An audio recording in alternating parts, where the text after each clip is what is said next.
Everyone would have their own wellness journeys.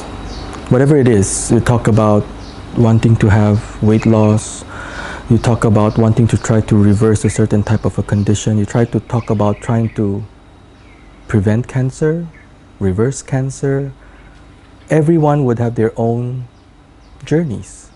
But the most fundamental part of whatever journey, whatever wellness journey any person would need to undertake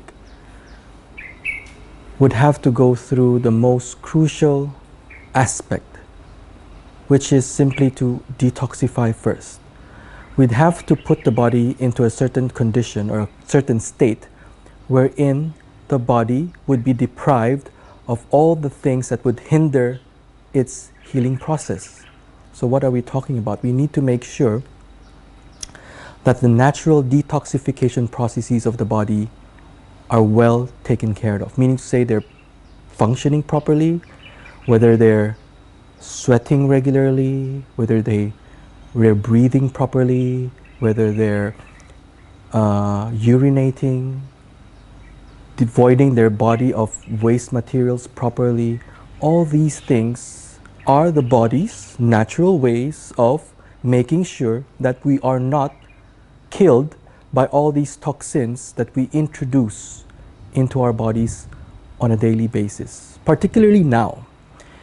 Now I mean that because of modern age, everything that we touch, everything that we use, everything that we eat, everything that we are exposed to are absolutely littered with toxins.